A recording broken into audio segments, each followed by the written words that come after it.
IRGC के बयान के मुताबिक 10 तेल टैंकरों को उसने उड़ा दिया है। ईरान ने हॉर्मुज स्ट्रेट पर नाकेबंदी शुरू कर दी है। तो बड़ी खबर इस वक्त की आपको दे रहे हैं। ईरान ने 10 तेल टैंकर्स को उड़ाया है।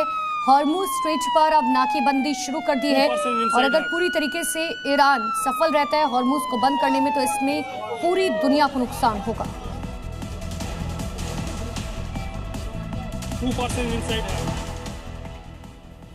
और अब आपको दिखाते हैं 6 तस्वीरें ईरान और लेबनान से जुड़ी हुई।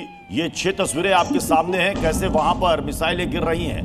ये ईरान की तस्वीर देख लीजिए, लेबनान में जो अटैक हुआ है, और इजराइल पर ईरान जो लगातार हमले कर रहा है उसकी तस्वीरें हैं। मिडिल ईस्ट की तस्वीरें देख लीजिए, यूएई, बहरीन और इराक कैसे दहल रहा है। तो ये तस्वीरें आपको दिखा रहे हैं। ईरान पर अमेरिका और इजराइल के बीच जारी जंग 5वें दिन में प्रवेश कर चुका है। जी हां, अयातुल्ला अली खामेनी की मौत के बाद लगा था ईरान सरेंडर कर देगा, लेकिन ईरान ना तो झुका है ना ही रुका, बल्कि बदले की आग में उसने पूरे मिडिल ईस्ट पर कहर बरपा रखा है। ईरान के लगातार हो रहे हमलों ने अमेरिका और इजराइल ही नहीं बल्कि पूरी दुनिया को चौंका दिया है। जबकि ईरान ने अपने सुप्रीम लीडर खामेनी समेत करीब 40 बड़े कमांडरों को इन हमलों में खो दिया। अब ईरान अपने 3 बड़े नेताओं के नेतृत्व में इस लड़ाई को आगे बढ़ा रहा है।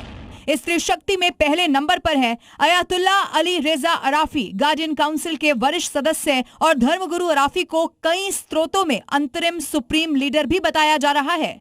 त्रिशक्ति की दूसरी शक्ति है राष्ट्रपति मसूद पेजेश्कियन। वर्तमान राष्ट्रपति खामेनी की तरह ईरान को किसी भी सूरत में घुटने टेकते हुए नहीं देखना चाहते। तो इजरायली वायुसेना ने पश्चिमी ईरान में 60 से ज्यादा एयर स्ट्राइक की है। मिसाइल लॉन्चर, डिफेंस सिस्टम और लाइव फायर को निशाना बनाया गया है। ईरान पर 60 से ज्यादा एयर स्ट्राइक, मिसाइल लॉन्चर को भी इसमें टारगेट किया गया है। इजराइल अमेरिका के ईरान पर ज्वाइंट ऑपरेशन के बाद तबाही मची हुई है, लेकिन इस बीच ईरान का प्रॉक्सी कहा जाने वाला हिजबुल्लाह जंग के मैदान में आ चुका है। देखिए, नेतन्याहू के देश पर मिसाइल अटैक करने लगा, लेकिन शायद वो भूल गया कि नेतन्याहू की जद से उसकी जमीन ज्यादा दूर नहीं है।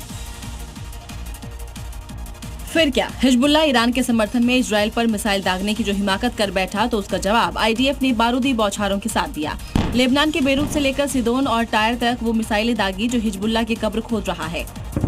पहली तस्वीर बेरूत की है जो लेबनान के पश्चिम हिस्से में आता है। देखिए, जो बड़ी बड़ी बिल्डिंगें दिखाई दे रही है वो कैसे मलबे में तब्दील हो रही है। महज 2 सेकंड के अंदर इजरायली मिसाइलें यहां आकर गिरती हैं और तेज धमाके के साथ बिल्डिंग मलबा बन जाती है, जिसके बाद पूरे इलाके में धुएं का गुबार दिखाई दे रहा है। साउथ लेबनान के सिदोन में भी इजराइल की एयर स्ट्राइक की तस्वीरें सामने आई हैं। सड़कों पर कुछ लोग खड़े नजर आ रहे हैं।